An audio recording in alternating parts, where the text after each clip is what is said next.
Hello అండి, welcome to my channel. నేను సుష్మా. వీడియోని స్కిప్ చేయకుండా చివరి వరకు చూడండి.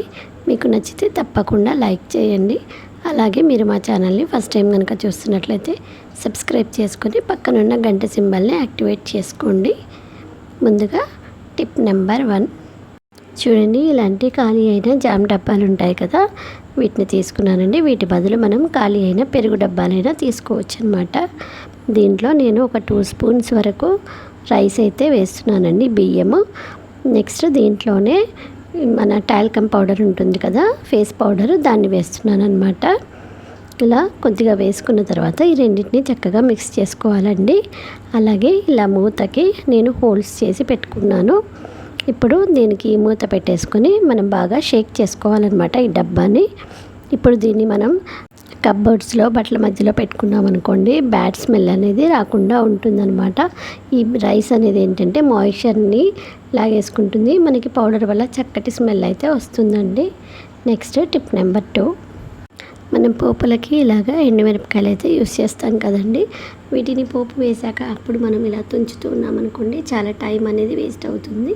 అంతేకాకుండా చేతులు కూడా మండుతాయి కదండి. అలా కాకుండా మనం ఇలా కట్ చేసుకొని ముందుగానే డబ్బాలో వేసి పెట్టుకున్నాం అనుకోండి, మనకు పని అనేది చాలా ఫాస్ట్గా అవుతుందన్నమాట. నెక్స్ట్ మనం ఇలాంటి పోపుల డబ్బాలు అయితే యూస్ చేస్తూ ఉంటాం కదా.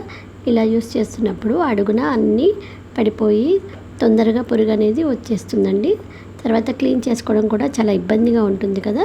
అలా కాకుండా మనం ఈ డబ్బాలో ముందుగానే ఒక టిష్యూ పేపర్ కానీ ఏదైనా న్యూస్ పేపర్ కానీ ఇలా వేసేసుకొని అడుగున నెక్స్ట్ తర్వాత ఇవన్నీ పెట్టేసుకున్నాం అనుకోండి, డబ్బా అనేది చాలా నీట్గా కనబడుతుంది.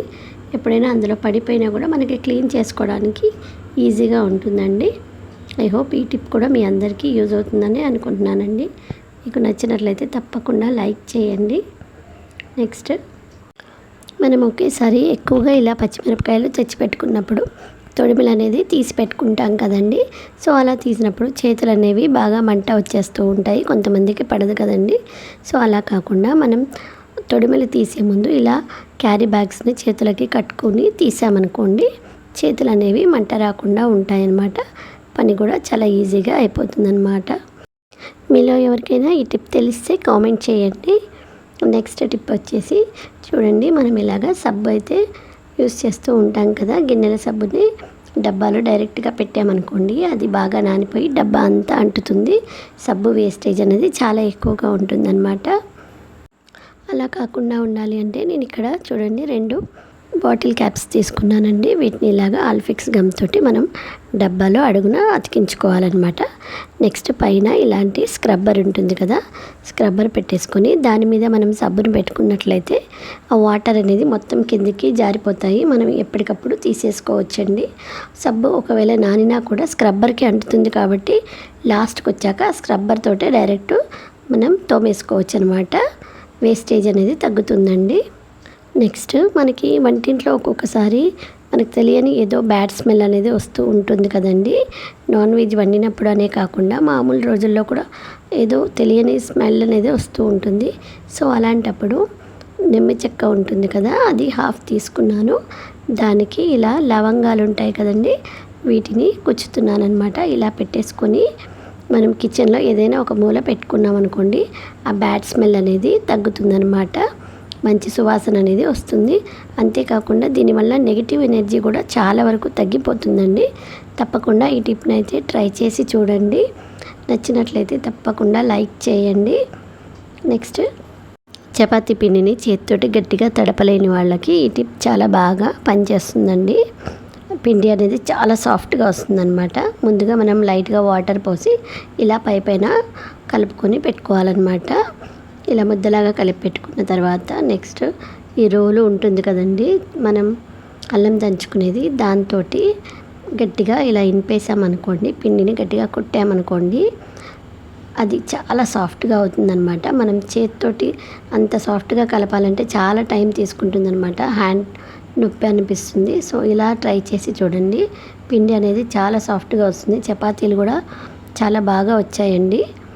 నేను ఈ టిప్ని ట్రై చేశాకే మీతో షేర్ చేస్తున్నానండి. నెక్స్ట్ నేను ఇలాగా ఒక పాత బ్రష్ని అయితే తీసుకున్నానండి. దీన్ని ఇలా స్లోగా మనం స్టవ్ మీద హీట్ చేసుకోవాలన్నమాట. ఈ స్టవ్ మీద కాకపోయినా మనం క్యాండిల్ పెట్టుకుని అయినా సరే ఇలా వేడి చేసుకొని కొద్దిగా వేడవుతున్న కొద్దీ మనం ఇలా బెండ్ చేసుకోవాలండి బ్రష్ని. మంట అనేది మనం సిమ్లో పెట్టుకోవాలండి, ఎందుకంటే ఎక్కువ వేడి తగిలితే బ్రష్ అనేది మెల్ట్ అవుతుంది కదా.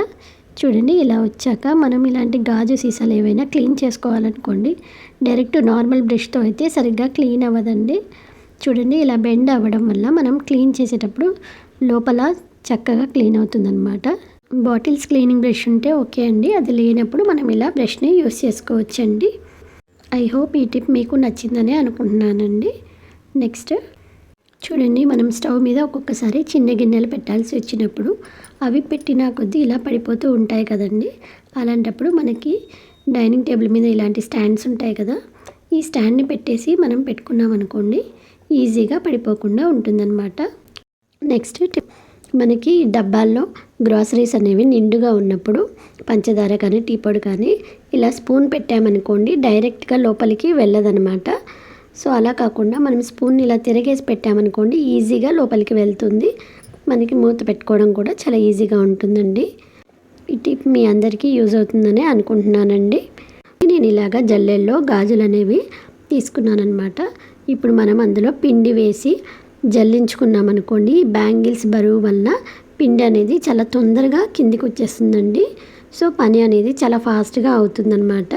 మీకు ఏ టిప్ బాగా నచ్చింది అనేది నాకు తప్పకుండా కామెంట్ చేయండి. అలాగే వీడియోని లైక్ చేయండి. ఇట్లా మనం ఇలాగా సరుకులు వేసుకునే డబ్బాలు ఉంటాయి కదా, ఈ డబ్బాలు కొన్నింటివి మూతలు అనేవి కొంచెం లూజ్గా ఉంటాయి కదండి.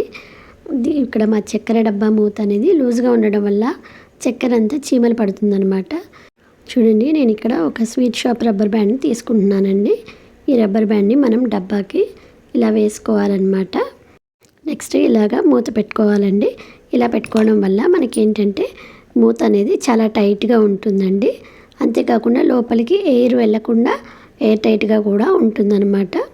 ఐ హోప్ ఈ టిప్ మీ అందరికీ యూజ్ అవుతుందని అనుకుంటున్నానండి. ఈ టిప్ మీకు ఎలా అనిపించింది అనేది నాకు తప్పకుండా కామెంట్ చేయండి. నచ్చితే ప్లీజ్ లైక్ చేయండి. ఇలాంటి కత్తెరలు మనం కిచెన్లో పాల ప్యాకెట్లు అలా కట్ చేయడానికి యూస్ చేస్తూ ఉంటాం కదండి.